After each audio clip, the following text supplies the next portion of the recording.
Welcome back. In my previous video, we looked at 3 drawings from a Super Sugar Crisp commercial, and I just wanted to follow up on a few points. We talked about model cells, as it was mentioned in the animator notes. So this is one example of a model sheet from a Captain Crunch commercial called The Last Meal, and this, you'll notice, depicts newly introduced characters. It'll show different looks for them. This pirate here, he also has a front look, side look. We'll see this for characters, for vehicles, other subject matter introduced into a series. So we'll just take one other look here.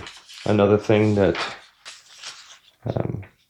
is depicted in model cells, or model cells are used for, is expressions. So this one's a mouth guide, so animators can look at, different positions of the mouth when dialogue is being spoken to kind of match that up and have consistency. And then I'll show another example here from Dungeons and Dragons.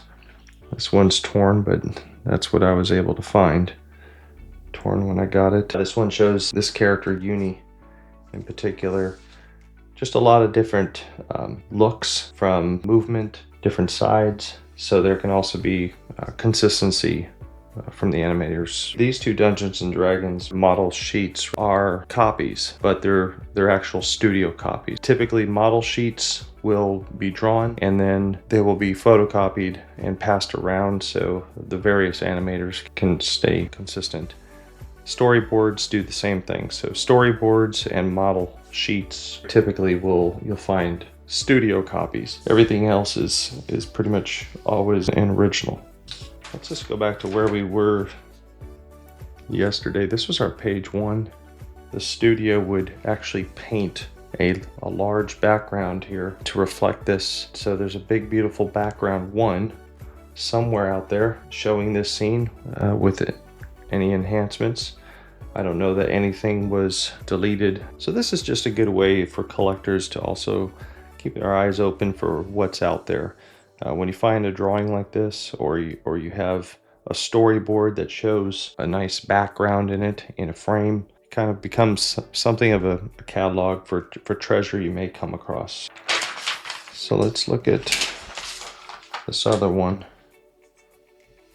So just a couple notes. It appears the original artist may have put the snow in here, but forgot to do the other side. So this might be a secondary look by a supervisor. Said, hey, essentially don't forget the snow there. And that's noted here, snow on far side, and that's in red. And then we see a detail down here where it says water move or flow when the water's revealed or broken through. So they actually want to see some animation in here where there's a little bit of a current or a splashing with that. And then some of this scratch was kind of difficult to understand, but looks like there's not an intended break in here. This will actually say Snowplow's not in water, just move him back up and slide forward repeatedly. And this scratch may be believable. That's probably what that says, believable. So just make it seem not odd. So another fun thing to do on these backgrounds is to really take in the detail. And what I usually do is study it from a perspective of depth. So the intended frame, when you look at the detail, we started out in the foreground and you may have some grass poking through the snow, obviously the fence, and we get to the gate on the stone wall just behind it. Some little stones down here, then a creek and a bank, of course the bridge, and then we have off to the left side, we get to the cabin, but there's this area behind the cabin and the tree, and then we see these swirls and snowdrifts, and of course the middle is where our action is going to take place. And we have the village prominently just behind the center. But then it just doesn't end there. We have these far hills, and then still in between them a further hill, and then potentially a forest or so poking out even beyond that, and then the sunrise.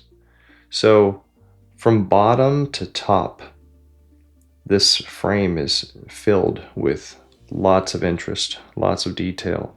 That's it for now. If you've enjoyed this journey into the past of production animation art, stick around. We'll have so much more to come. Thanks again.